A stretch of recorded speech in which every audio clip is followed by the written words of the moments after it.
So now the math problem that I'm going to solve is going to be 2,400 divided by 6. So do you see what I did there? I turned my original number into 2,400 because 24 is a number that I can easily divide by 6. 26 is not a multiple of 6. This would not be a nice, easy number for me to divide. 2,400 is. So now all I need to do is figure out, well, what is 24 divided by 6? 24 divided by 6 is equal to 4, and then I have 2 zeros left over at the end. So I could also think of this as 24 hundreds divided by 6 would give me 4 hundreds. So there's problem number 1. Now, that method does not work for every problem. So sometimes you might get something like this. 8,104 divided by 5. If we do the same method that I just did, then we would circle the first two numbers, which are 81, and we'd be thinking, well, what's a number close to 81 that 5 can go into? Well, if you just use your regular facts, that's going to be higher than we're used to going for regular facts. That's going to be beyond a times 12. So this is one where you might have to do more than just mental math. You might have to really think. We know one of the rules with multiples of 5 is that the number has to end in a 0 or a 5. So if we have 81, that means that we know that 5 can go into 80 or 85. Well, 80 is closer to 81 than 85 is. But you might not know, well, what number times 5 equals 81 or equals 80? So we need to figure that out. So this is going to be a division with estimation problem where we have to do more than just mental math. So I know I want to change this to 80 because I know that we can divide 80 by 5 because it ends in a 0.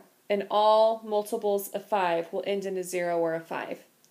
So my trick now is to figure out, well, what is 80 divided by 5? So when I do that, I get 5 can go into 8 one time. 1 times 5 is 5. I subtract, bring down the 0.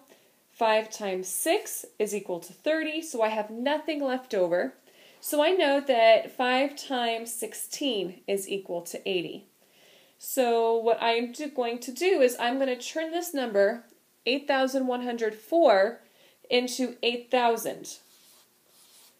My first two digits I turned into 80, and then the rest are just going to become a 0. So the 0 will stay a 0, and the 4 will become a 0. And now when I divide that by 5, I know that 80 divided by 5 is 16, because I figured that part out down below. And then I just have the two other zeros to add on to it. So in this case, our answer is 1,600. I'll add my comma here at the end. Now let's practice one more problem where it does work out to change the number based on a multiplication fact. So right now we have 3,347 and we want to divide it by 8. So I'm going to look at the first two digits. We have 33, so I'm thinking what times 8 will get us close to 33? Excuse me, I just dropped the pen again. Here we go. So I know that 8 times 4 equals 32. That's pretty close to 33. And then the next one up, because 32 is lower than 33, I'll try one number higher. And that gives me 40. Well, between 32 and 40, 32 is the closest to 33. So this is going to be the fact that I want to use to help me with my estimation. So what I'm going to do is I'm going to take our original number, 3,347, and I know the first two digits I want to change to 32. And then the last two digits will just become 0. So I will end up with the number 3,200 divided by 8. The number that we're dividing by is always going to stay the same.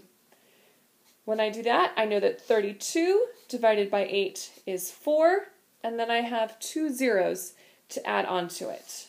Another way of thinking of it is 32 hundredths divided by 8 would be 4 hundredths. So we have our answer to this problem. So just to review, the main steps when you're estimating with division, you do not round. You look at the first digit or the first two digits of the number and you think, what is a related multiplication fact that will get me close to that number? Then you change your original number that you're dividing by into a nice, easy number to divide it by your divisor. In this case, 3,200 is a nice, easy number that we can divide by 8. This was not a nice, easy number. If we rounded it, it would have been 3,300. That's not a nice, easy number. If we rounded to the nearest thousands, that would have been 3,000. That would not give us a nice, easy mental math number for us to come up with our estimated answer for the division problem. By using a related multiplication fact, we could come up with a nice, easy number in our head just using mental math. So now, for the answer to our joke, why does mustard cross the road? And the answer is to catch up with the mayonnaise. Ha ha ha, get it? Mustard catching up with mayonnaise. Good luck.